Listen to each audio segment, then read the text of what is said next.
warahmatullahi wabarakatuh. Waalaikumsalam. Bagaimana kabarnya Pak Arif hari ini? Alhamdulillah sehat. Alhamdulillah, saya tadi bersama dengan Pak Arif, salah satu guru di SMP 3 Tenggara yang mengajar mapel PKN. Nah, hari ini Pak Arif, sebelum saya melakukan observasi di kelas, terlebih dahulu saya akan sedikit bertanya tentang apa-apa yang dilakukan pada saat observasi pembelajaran di kelas. Nah, yang ini saya tanyakan Pak, yaitu mengenai tujuan yang ingin dicapai dalam pembelajaran nantinya. Adapun Pak, tujuan pembelajaran yang saya akan lakukan pada kelas adalah peserta didik mampu menganalisis kasus kegiatan diskriminasi yang berkaitan dengan sila dalam Pancasila. Baik. Selanjutnya area pengembangan yang ingin dicapai dalam pembelajaran ini. Ada pengembangan yang saya capai Pak. Untuk tujuan pembelajaran ini adalah untuk meningkatkan hasil belajar peserta didik. Saya menggunakan media audiovisual dibantu dengan model pembelajaran PBL untuk mencapai nilai-nilai Pak, nilai asesmennya Pak, asesmen formatif mulai dari penilaian sikapnya Pak, penilaian keterampilan dalam diskusinya Pak, memecahkan masalahnya, dan penilaian pengetahuan.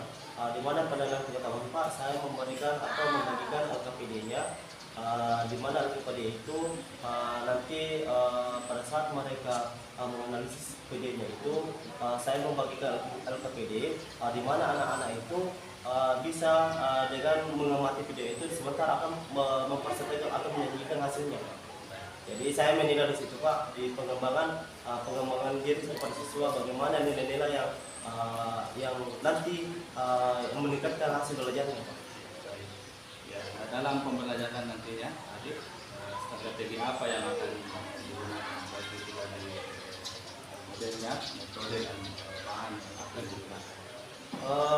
Merujuk kepada tujuan pembelajaran yang saya pakai Pak dengan menganalisis, tapi Pak saya menggunakan sebuah model pembelajaran yaitu model problem discipline atau PBL, di mana di model PBL ini Pak saya juga memberikan bersangkut-pautkan dengan media, di mana saya menggunakan media audiovisual dengan cara anak-anak mengamati video untuk di mana mereka bisa memecahkan masalah dan berpikir kritis mengenai masalah yang saya angkat dalam proses pembelajaran itu. Kira-kira hari apa Pak harus siap untuk saya observasi di kelas? Mungkin Pak bisa hari Senin Pak. Pak Adib, insyaallah hari Senin saya akan masuk di kelasnya Pak Adib untuk observasi.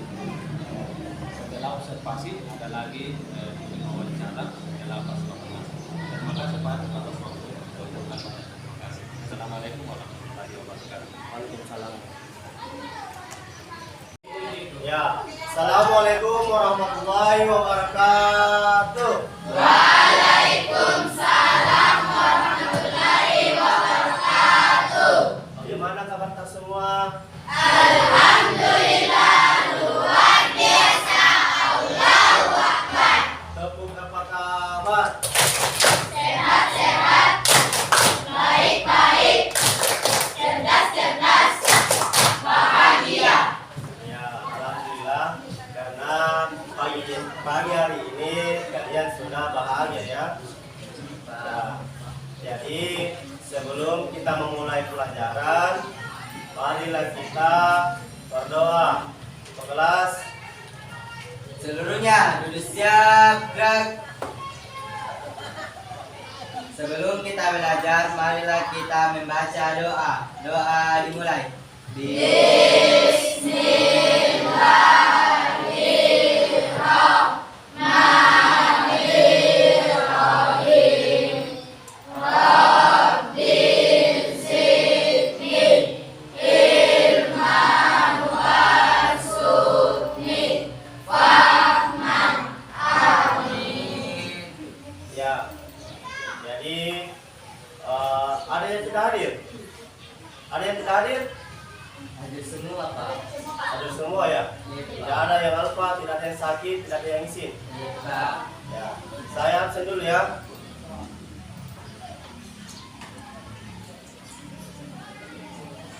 Adi Seraskiawan, Hadir Pak. Anwar, Hadir Pak. Asdar, Hadir Pak. Ashifa Makfira, Hadir Pak. Fitri Wulandari, Hadir Pak. Hasri Ainun, Hadir Pak. Indri Melani, Hadir Pak. Irwandi, Hadir Pak. Junaidi, Hadir Pak. Salila, Hadir Pak. Marsya, Hadir Pak. Marwa, Muhammad Rahmat Rifki, Pak. Muhammad Isra, Hadir Pak. Muhammad Ridwan, Pak. Musfira, Nadia Firsana, Hadir Pak. Nur Amira, Hadir Pak. Nur Fadila, Hadir Pak. Nur Fitri, Hadir Pak. Nur Hafiza, Hadir Pak. Nur Lia, Hadir Pak. Nurul Tasya, Hadir Pak. Nusul Ramadhani, Hadir Pak. Rahmawati, Hadir Pak. Refki, Hadir Pak. Renika, Hadir Pak. Risa Arjuna, Hadir Pak. Siti Nurlia, Hadir Pak. Tasya Hendra, Hadir Pak. Windy. Hadir Pak. Ya, jadi ada semua tidak. Ya. Jadi untuk materi kita hari ini adalah nilai-nilai Pancasila. Apa sih itu Pancasila? Dan nilai-nilai apa yang ada pada Pancasila? Ada yang tahu apa itu Pancasila?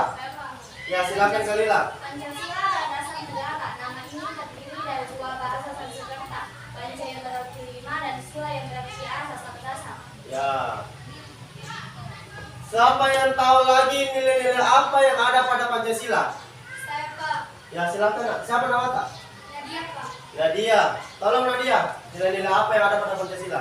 Sila pertama nilai ketuhanan, sila kedua nilai kemanusiaan, sila ketiga nilai persatuan, sila keempat nilai kerakyatan, dan sila kelima nilai keadilan. Ya, alhamdulillah. Tepuk tangan dulu.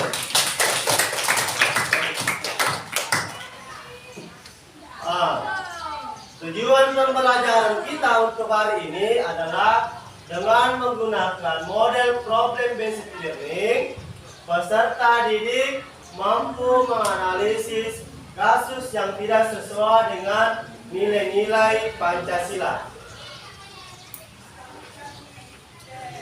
Jadi, sebentar saya akan memberikan video yang berisi tentang kasus bullying terhadap peserta didik yang berkaitan dengan pengamalan sila pada sila kedua. Tolong semua anak-anakku menyimak dan mengamati videonya.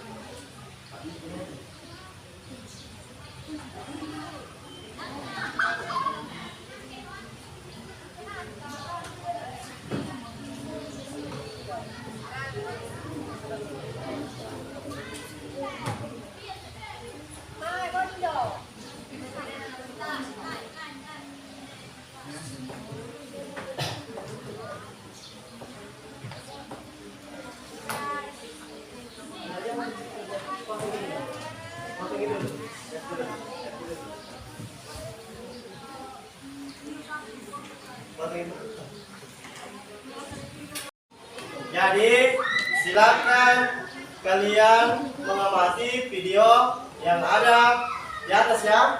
Pak. Kita lihatkan seorang siswa SMP di Cilacap yang memukul mahasiswa sekolahnya. Remaja pria tersebut terlihat memukul, menendang, hingga menghajar korban yang saat itu sudah pasrah. Belum diketahui di mana pelaku bersekolah, namun diduga masih satu sekolah dengan korban lantaran seragamnya yang sama.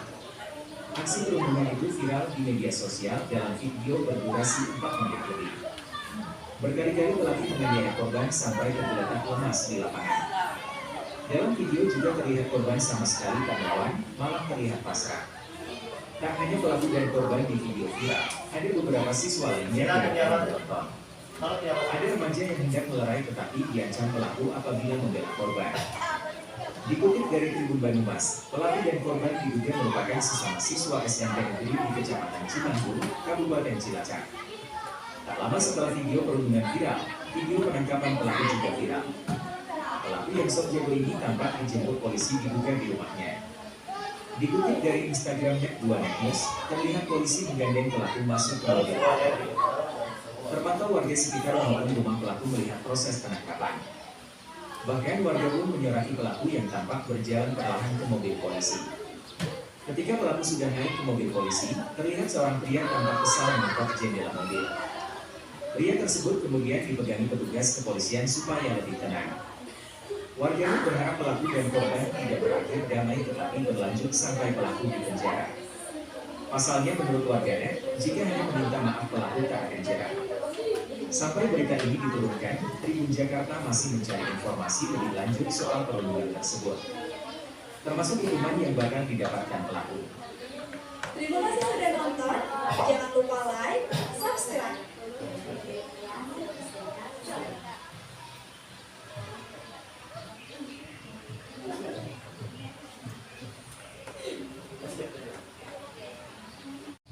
Jadi bagaimana dengan pekerjaan kita selesai semua? Ya. Jadi kalau sudah selesai, saya harapkan setiap kelompok untuk mempresentasikan mengenai hasil dari pertanyaan yang tadi ya. Kelompok pertama tolong, silakan.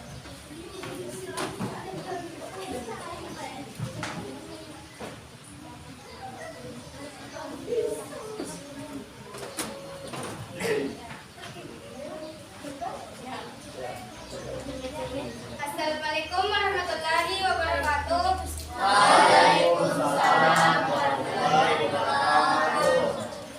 Kami dari kelompok 1 ingin mempresentasikan hasil diskusi kami tentang video yang telah diamati dan akan dibacakan oleh Salina. Soal pertama, termasuk dalam pelanggaran sila keberapa video tersebut? Jawabannya sila kedua. Nomor 2, kenapa kegiatan bullying umumnya menyasar kalangan peserta didik? Karena pergaulan yang bebas dan kurangnya rasa empati, juga pengawasan dari orang tua yang kurang. Nomor 3, bagaimana supaya kegiatan bullying tidak terjadi di lingkungan sekolah? Menunjukkan rasa percaya diri, mengembangkan bakat dan prestasi, dan menjalin hubungan yang baik oleh guru dan teman-teman di sekolah. Sekian dari kelompok kami. Jika ada yang ingin bertanya, silakan. Ada pertanyaan mengenai jawaban yang tadi? Kelompok 2, kelompok 3, kelompok 4. Berarti jawabannya sudah puas ya? Beri dulu aplaus dulu. Sekian dari kelompok kami. Wassalamualaikum warahmatullahi wabarakatuh. Waalaikumsalam warahmatullahi wabarakatuh. Jadi dari pengamatan kalian tadi dengan hasil diskusi, apakah dengan menggunakan model PBL atau problem based learning apakah bermanfaat? Apakah ada manfaatnya? Ada. Kira-kira apa manfaatnya bagi kalian? Pertama, kalian bisa menyelesaikan masalah dengan menggunakan media audio visual ya. Kedua, apa lagi manfaatnya? Apa lagi manfaatnya? Nomor 1. Apa lagi manfaatnya? Pertama, bagus. Kalian bisa berpikir kritis ya. Berpikir kritis mengenai kasus yang tadi, pemecahan masalah. Kalian bisa memecahkan masalah dan berpikir kritis ya. Makanya model PBL itu yang saya pakai untuk materi pelajaran untuk hari ini ya. Jadi saya rasa cukup sekian dari saya. Oke Toras, tolong Seluruhnya duduk siap, gerak. Baca doa sesudah belajar dalam hati.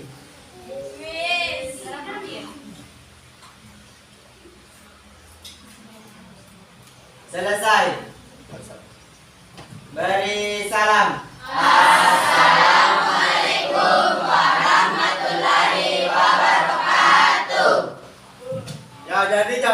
ya. KPD yang kedua yang saya bagikan tadi, tolong dikerja di rumah ya. Assalamualaikum warahmatullahi wabarakatuh. Waalaikumsalam. Baik, kita sudah sampai pada tahap ketiga, yaitu wawancara observasi. Pada kesempatan kali ini saya ditemani oleh Pak Arif, tidak sebagai guru yang kami observasi pada proses pembelajaran di kelas. Kemudian di depan juga ada ibu OP kami, Ibu Maina. Bagaimana teman-teman Bu? Baik, Pak Arif, jadi pada tahap ketiga ini pas observasi ini kami akan mengajukan beberapa pertanyaan yang berkaitan dengan pelaksanaan observasi di kelas yang telah kita laksanakan. Baik, untuk pertanyaan pertama, bagaimana pelaksanaan Pak Arif setelah kita melaksanakan observasi di kelas? Alhamdulillah sejak dilakukannya observasi ini, keinginan siswa untuk lebih mengarah kepada, karena saya menggunakan model PBL, proyek basic learning dalam pembelajaran. Dan dalam hal ini observasi dan penjelasan membantu, karena kenapa? Tujuan pembelajaran saya lebih terstruktur dengan adanya hasil observasi ini, karena kegiatan-kegiatan yang akan dilakukan ini menuju kepada satu tujuan pembelajaran yang akan saya lakukan, di mana kebetulan saya ambil tujuan pembelajaran itu adalah menganalisis sebuah kasus. Dalam hal ini dalam model PBL saya menggunakan media itu video pembelajaran, di mana anak-anak lebih berpikir kritis mengenai langkah-langkah apa yang saya tempuh atau ingin saya lakukan apabila ada kasus tersebut yang akan terjadi pada kehidupan nyata saya. Jadi anak-anak lebih berpikir kritis. Dalam proses pembelajaran yang sudah Pak Arif lakukan, kira-kira bisa diceritakan kembali apa memang apa yang dilakukan di kelas, kemudian langkah-langkah dan tahapan saja yang sudah dilakukan. Kalau dari langkah-langkah yang saya ambil dalam kegiatan observasi ini, pertama strategi yang perlu saya persiapkan itu adalah modul ajar atau perangkat pembelajaran yang akan saya sediakan. Terus saya mengkondisikan materi atau modul ajar saya ini harus sesuai dengan kebutuhan siswa, ya Pak, karena modul ajar yang kita buat itu harus sesuai dengan kondisi atau kebutuhan siswa yang akan kita ajar. Karena kelengkapan kebutuhan siswa dengan materi yang akan kita ajar itu tidak sama, otomatis pembelajaran yang akan berlangsung itu tidak searah. Makanya strategi yang pertama saya itu adalah mengembangkan atau membuat perangkat ajar yang sesuai dengan kebutuhan siswa. Terus mengkondisikan bagaimana sehingga anak-anak itu bisa fokus di dalam materi tersebut. Baik, Pak. Menurut Bapak dalam proses pembelajaran ini, sejauh mana ada pengembangan yang sudah Bapak lakukan? Apakah pembelajaran yang sudah Bapak lakukan ini sudah berhasil? Alhamdulillah, karena saya rasa ada pengembangan yang sudah agak mulai nampak, karena alhamdulillah dalam kurikulum Merdeka ini kita diwajibkan untuk menggunakan model berdiferensiasi. Artinya kita kelompokkan anak-anak beberapa kelompok, terus kita analisis bagaimana dengan merujuk suatu video pembelajaran dengan kasus yang sama, cuman mereka diarahkan untuk mengembangkan cara berpikir kritisnya. Bagaimana untuk bisa supaya mereka itu bisa mencari bagaimana sih solusi kalau kebetulan saya ambil kasus diskriminasi yang berkaitan dengan sila-sila yang di luar sila Pancasila, diskriminasi di sila ketiga, ya Pak, di sila ketiga dengan sila kedua. Disitulah saya arahkan di situ bagaimana cara dia berpikir, mengorganisasikannya menjadi satu kelompok yang berbeda antara kelompok satu, kelompok dua dan ketiga. Mereka masih mencari. Jadi fokusnya itu dari pengembangannya itu satu video yang dianalisis, tapi pertanyaan berbeda. Gitu. Nah, kira-kira dalam proses pembelajaran yang sudah Bapak lakukan, tahap observasi ini bisa diberi nilai 1 dari rentang 1 sampai 10, kira-kira sudah mendapatkan nilai berapa? Alhamdulillah, karena untuk materi ini karena kita juga dari kelas 8 ini baru melaksanakan yang namanya kurikulum merdeka. Jadi kira-kira kalau saya kasih tentang nilai, baru masuk di fase 85, baru di fase masih saya katakan cukup juga, kurang bagus, dikatakan baik juga, alhamdulillah. Jadi mungkin saya kasih rentang kalau tentang nilai cuma 85, Pak. Bapak kira-kira nilai yang ideal itu berapa?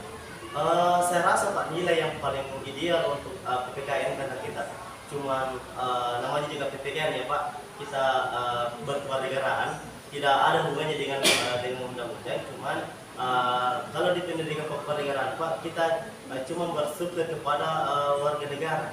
Jadi kalau saya mau kasih interval nilai yang paling bagus itu harusnya sih kalau di PPKN itu 91. Iya, 91. Nilai bagus, nilai A. Apa yang Bapak akan lakukan untuk mencapai nilainya? Alhamdulillah karena saya sudah, karena ini baru tahap awal untuk merencanakan pembelajaran. Jadi nanti karena modul ajar yang kita harus tidak selalu berpatokan kepada modul ajar yang sudah ada, yang sudah jadi Pak. Karena kapan-kapan kita menggunakan modul ajar yang sudah jadi, yang dari pemerintah, harus dari buku, itu kayaknya kita tidak terangsang atau stimulus kita untuk membuat suatu langkah-langkah model pembelajaran itu tidak berjalan karena cuma satu arah saja kalau dalam satu pembelajaran. Jadi kita harus pakai apakah itu dalam model pembelajaran atau kita menggunakan media, kan media juga bermacam-macam, kita menggunakan media elektronik, media gambar, ya Pak. Karena ada juga yang tempel-tempel apa, tikos apa Pak? Ya itu kan juga kita merangsang anak-anak untuk bisa lebih perspektifnya lebih bagus Pak. Nah, kira-kira dalam proses pembelajaran Pak di kelas apa kendala yang Bapak hadapi dan bagaimana cara mengatasinya? Kalau dari kendala saya Pak di proses pembelajaran ini, cuma anak-anak itu masih ada yang kurang disiplin positif Pak. Artinya disiplin positif itu artinya kesadaran, namanya disiplin positif itu yang ada dari dalam diri sendiri Pak. Kapan disiplin positif tidak ada di dalam diri siswa, maka biasanya anak-anak yang tidak mempunyai atau kurang disiplin positifnya, artinya dia cuma mengejar saja nilai, tidak melihat apa sih yang saya dapat dari ini. Bukan cuma nilainya saja, cuma ilmu yang didapat. Tapi kendala saya di anak-anak kebanyakan cuma dia mengejar nilai. Disiplin positifnya tidak ada efeknya ilmunya di bagian mereka. Makanya biasa kendalanya anak-anak cuman karena beberapa kelompok cuma biasanya cuma anak 1-2 orang saja yang mengerjakan. Mereka cuma kayak seperti pesanan saja, penggembira saja. Kendala itu yang biasa saya dapatkan ke anak-anak. Begitu. Di gedung Bapak ini kurang disiplin positifnya. Iya, masih perlu di Kira apa rencana Bapak di depan untuk memperbaiki proses pembelajaran itu? Kalau langkah-langkah yang saya ambil Pak, rencana tindak lanjut yang akan saya lakukan untuk progres mungkin Pak ya untuk semester depan ya Pak. Progres saya untuk semester depan ini, saya mau buat bagaimana sih anak-anak itu bisa terarah dengan cara membuat modul ajar yang lebih bagus. Artinya jangan cuma pakai modul ajar yang dari pemerintah. Kita bisa mengembangkan itu modul ajar. Jangan cuma berpatok kepada satu saja modul. Jadi kita harus menggunakan modul ajar yang kita sendiri yang buat, ya Pak. Kita sendiri yang buat, kita yang rancang supaya anak-anak bisa sesuai dengan kebutuhannya. Karena kapan-kapan anak-anak tidak sesuai dengan kebutuhan belajarnya, maka anak-anak itu kurang terfokus. Saya ambil contoh ya Pak. Kalau kita mengajar contoh, kita mengajar satu pelajaran, terus anak-anak itu kurang menyukai dengan pelajaran kita, otomatis anak-anak itu kurang masuk di kelas kita. Dan begitunya. Jadi kita harus merancang untuk modul ajarnya supaya anak-anak bisa masuk di pelajaran kita. Jadi baik saja Pak saya menggunakan kan di modul ajar yang dibuat pemerintah tidak ada speakingnya. kegiatan speaking itu perlu sekali di dalam modul ajar, karena kita bisa bedakan di jam pertama dan jam terakhir. Jam pertama itu anak-anak masih fresh, tapi kalau PBK yang biasa kita dikasih jam terakhir. Makanya model speaking itu di kegiatan pembelajaran itu harus diselipkan. Makanya modul ajar yang perlu dibelah atau dipersiapkan untuk belajar tidak lanjut. Ya, jadi menurut Pak Arif untuk memperbaiki rencana ke depan dan juga semester depannya. Iya, Pak. Baik, Pak, terima kasih Pak atas waktunya. Demikianlah proses wawancara pasca observasi kali ini. Nah, untuk kesempatan selanjutnya saya akan memberikan kesempatan kepada Ibu PP untuk memberikan refleksi tentang proses wawancara pasca observasi dan wawancara. Terima kasih banyak Pak Karim, terima kasih banyak Pak Arif. Proses pasca observasi dengan menggunakan percakapan coaching sudah nampak dalam kegiatan tadi, dan yang saya sangat apresiasi adalah bagaimana cara Pak Karim memberikan pertanyaan pemantik kepada Pak Arif sehingga Pak Arif betul-betul mampu mengoptimalkan potensi yang dia miliki sehingga dia memiliki komitmen untuk memperbaiki proses pembelajarannya berdasarkan hasil observasinya. Terima kasih banyak Pak Arif, terima kasih banyak Pak. Terima kasih banyak atas intervensinya. Untuk kegiatan pasca observasi kali ini saya tutup dengan ucapan Assalamualaikum warahmatullahi wabarakatuh. Waalaikumsalam warahmatullahi wabarakatuh.